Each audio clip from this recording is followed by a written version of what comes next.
Putin's war and the dangers of Russian disintegration. As Russian President Vladimir Putin doubles down on his war in Ukraine, the stability of his regime hangs in the balance. Some observers have predicted that the Russian president could be overthrown. Others even hope for a breakup of the country, which raises the question, could Russia splinter? Russia's geography makes cohesiveness elusive. Spanning 11 time zones, it is the largest nation in the world by landmass. 20% of its population is not ethnically Russian but belongs to local indigenous nations. While Moscow was named the third most prosperous city in the world by the UN Habitat City Prosperity Index a few weeks before the war began in February, a large part of the Siberian subcontinent is impoverished and sparsely populated. In the far north, declining extractive industrial cities predominate. In the far east, residents are economically more connected to China, Japan, and South Korea than to Moscow and St. Petersburg. Under Putin's leadership, power has been heavily centralized in Moscow and political and cultural autonomy in the provinces have been reduced. Some Western observers have been not only speculating about Russia's collapse but agitating for one, seeing in it a solution to Moscow's international behavior. A breakup, however, would not solve the West's Russia problem. Any positive future for Russia and its neighbors such as Ukraine, as well as for the rest of the world, will require the country to reinvent its federalism from the inside, rather than explode. Ties that do not always bind. Russia has a long history of leaders employing a mix of carrots and sticks to keep the country's far-flung regions united. Tsars granted cultural autonomy to some conquered nations, while violently forced assimilation on others. The Soviet regime followed that same playbook, sometimes celebrating national identities, sometimes deporting and punishing peoples deemed unfaithful to the Soviet project. A pendulum has also swung between centralization and resistance to it in Russia. In the 20th century, the country experienced only two periods of relative decentralization. Under Soviet Premier Nikita Khrushchev, between 1953 and 1964, and between Perestroika and the end of Boris Yeltsin's presidency, from 1985 to 1999.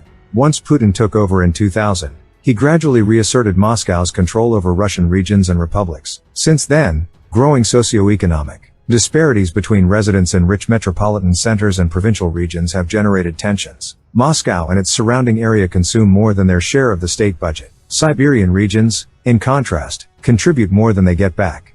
Moscow has amassed too much power, and distant regions have lost their bureaucratic and financial autonomy, which in turn has depressed regional development. Even in Krasnodar Krai, in Russia's south, an area very loyal to Putin, local leaders criticize Moscow-based bureaucrats for imposing policies that are not in touch with on-the-ground realities. Russia's ethnic mapping adds one more layer to this complexity. The country's 21 autonomous ethnic republics do not make for a unified whole. In some regions, ethnic Russians dominate, sometimes overwhelmingly. For example, they make up 2/3 of the population in the Siberian Republic of Buryatia on Lake Baikal, while in others they are scarce, around 3% in Dagestan, in Russia's south. But with few exceptions, such as in industrialized Tatarstan, they all not only face the economic challenges that bedevil Russia's remote provinces but also harbor cultural grievances. There is, for example, growing frustration in these linguistically diverse regions about the dominance of the Russian language. Local activists have called for history textbooks to stop celebrating their nation's supposed peaceful integration into the Russian Empire. In the Arctic region, indigenous leaders have clamored for a voice in how extractive firms, such as oil companies, exploit what was once their land. The war in Ukraine could increase calls for greater autonomy from Moscow. The military mobilization in September has generated a backlash in areas with large populations of ethnic minorities whose conscripts have already suffered high casualty rates. Even the head of the Chechen Republic, Ramzan Kadyrov, who presents himself as Putin's loyal foot soldier, stopped the mobilization in Chechnya earlier than did leaders in other regions, announcing that his republic already fulfilled its quota. In September, the wife of Dagestan's chief mufti made a similar declaration. Deeper demographic changes could also increase calls for decentralization. Of the 20 Russian regions with positive population growth, 19 have relatively high percentages of non-ethnic Russians. This is especially the case for Dagestan and Chechnya in the North Caucasus and Tuva in Siberia. In Sakha, the most northern republic of Russia, the regional capital Yakutsk has seen its population double over 30 years, thanks to the exodus of young Yakuts from rural areas to the city, making the city Russia's most vibrant urban scene for indigenous culture. Although their grievances are genuine, Russia's ethnic minorities are not clamoring for secession. Surveys show strong Russian state patriotism in ethnic republics. It could be argued that these populations would rally for independence if the process were put in motion. But it is more probable that a majority would continue to see Russia as their homeland and would be content with being given more cultural and political autonomy. Don't hope for a crack-up. Despite the lack of evidence for support of a breakup coming from within Russia, some Western policymakers and observers have warmed to the possibility. The Commission on Security and Cooperation in Europe, a government organization also known as the U.S. Helsinki Commission, which counts senators, congressional representatives, and executive officials among its members, declared decolonizing Russia to be a moral and strategic imperative. In May, the anti-kleptocracy journalist Casey Michel made a similar argument in The Atlantic. The West must complete the project that began in 1991.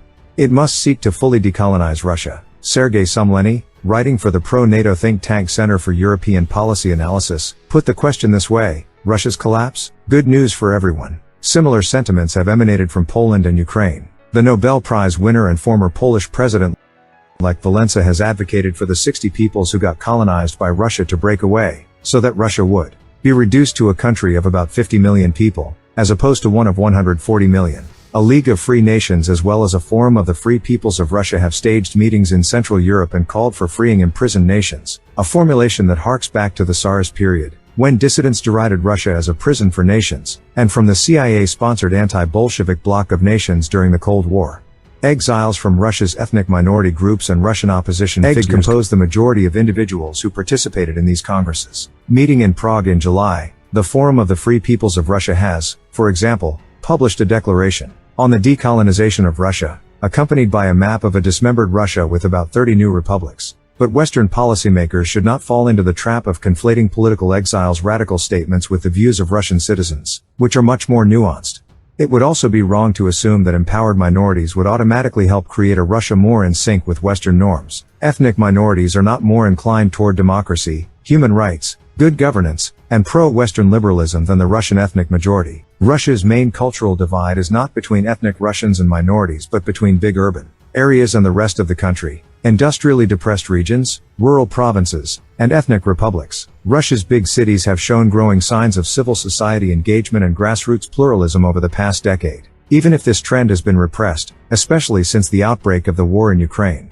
Rural residents and minorities, in contrast, tend to be more conservative in terms of cultural mores and more supportive of an authoritarian and paternalistic regime. Muslim minorities are more likely to oppose abortion rights, liberal divorce laws, equality in the workplace, and LGBTQ rights. They are also more likely to condemn NATO and the United States for their policies in the Middle East. Advocating for Russia's collapse is an erroneous strategy, founded on a lack of knowledge of what ties together Russian society in all its diversity. More importantly, such a strategy also fails to consider that a Russian breakup would be disastrous for international security. A collapse would generate several civil wars. New statelets would fight with one another over borders and economic assets. Moscow elites, who control a huge nuclear arsenal, would react with violence to any secessionism. The security services and law enforcement agencies would crush any attempts at democratizing if that meant repeating the Soviet Union's dismemberment. Although decolonization sounds like liberation, in practice it would likely push the whole of Russia and ethnic minority regions even further backward. To be sure, Russia's breakup is unlikely. In the aftermath of Putin's disastrous war, however, the regime will nonetheless face growing pressures to decentralize. The best outcome would be for local self-government, inscribed in the Russian constitution but scrapped by Putin, to become a reality.